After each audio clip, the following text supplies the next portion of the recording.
Hey guys, it's a new week. I'm excited to come to you once again. I am sitting in our classroom. Miss you guys.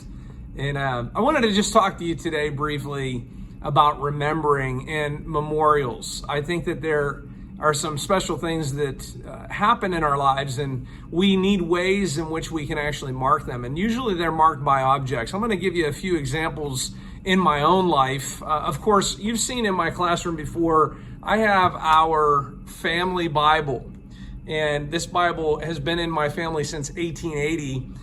I've told you before, I have three brothers, and my father decided to pass this family Bible down to me. So this is something that I've had since my early 20s. Another thing that I've been given in the last summer, as some of you guys may remember from me speaking in class, I went to the Grand Canyon, and my nephew, Nolan Highland, who is an MMA fighter, he gave me this chain with boxing gloves. And I wear it almost every day, and he and I are pretty close. And every time I see him, he gives me a shirt or some kind of memorabilia.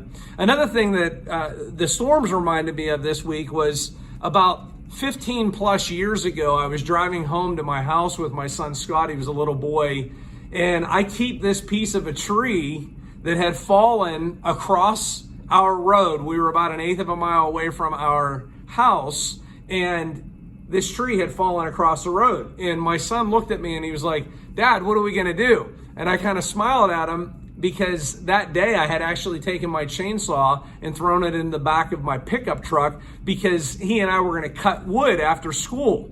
Well, it rained and stormed that day, so we decided not to cut wood, but I had my saw. And so I keep this tree, this piece of the tree, as a reminder of God's providence, that God provides for us. And so you can see a lot of themes in the Old and New Testament where God actually challenges us to remember.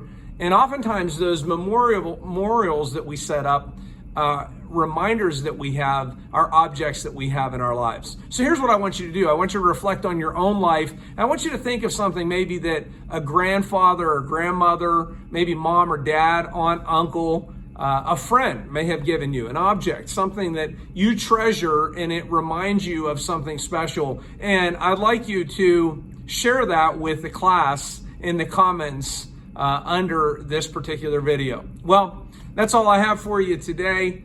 I hope that this causes you to think a little bit about being someone that not only receives from other people objects that would cause you to remember something in your life or someone in your life, but maybe even as you get older, that you become a parent, a grandparent, that you think about something that you can pass down to your children or to your grandchildren, something that they could treasure. You guys, I hope that you're doing well. Please feel free to contact me if you need anything. I love you guys, and I'm signing off for now from Liberty Christian Academy. See you guys.